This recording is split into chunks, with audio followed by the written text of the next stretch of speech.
I like to think of us as explorers. And when people think of explorers, they think of people like James Cook or David Livingstone who go out in the bush and find new rivers and mountains.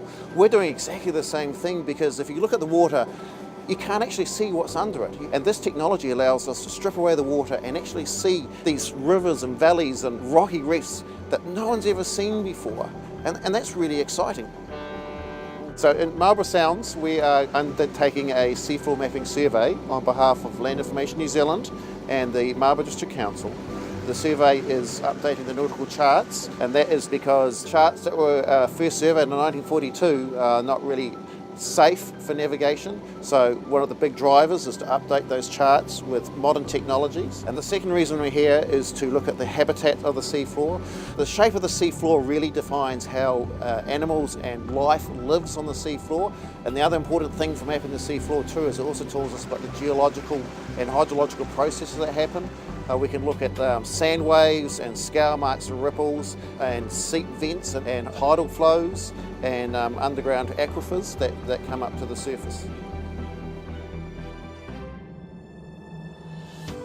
The way we are mapping the seafloor is we're using an instrument called a Multibeam Echosounder. And what this does is this sets out a ping of sounds in a fan shape that bounces off the seafloor, and we listen to the echoes, and from that we can determine water depth, and it can go right into as shallow as 5 metres of water. But the reality is, even at 5 metres of water depth, that still leaves anything up to 100 metres of distance from the coast that remains unsurveyable by this vessel.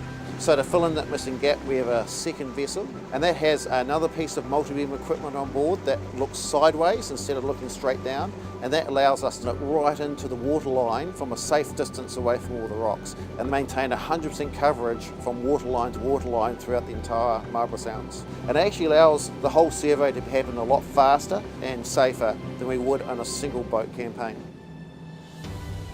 The end product for the survey is going to be a very rich data set of the seafloor in 3 dimensions, available to the public by the New Zealand Government for resource management, for aquaculture. It can be used for fisheries research, or even just for the general recreational community.